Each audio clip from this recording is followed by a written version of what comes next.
এছাড়াও ছোট ছোট দরুদ আছে আমার রাহে বিলায়াতে, অনেকগুলো দরুদের সুন্নত দরুদ আছে, পড়তে পারেন। যে কোনো দরুদ আপনি একবার পড়লেন, এখনো শেষ হয়নি, আপনি আল্লাহর জিকির করলেন, আজানের সাথে নবীর দরুদ পড়লেন।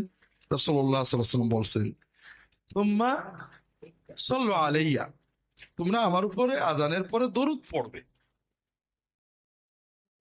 আমাদের দেশে নেই, বাংলাদেশের অনেক জায়গায় আছে, আজানের আগে দরুদ পড়ে, আবার আপত্তি করলে ঝগড়া করে, নবীর দরুদ পড়ো তোমার কি? নবীজি বললেন আজানের আগে পড়তে না পরে পড়তে? পরে পড়তে। ভালো কাজ নবীজির নিয়মের বাইরে করলে কি ভালো থাকে?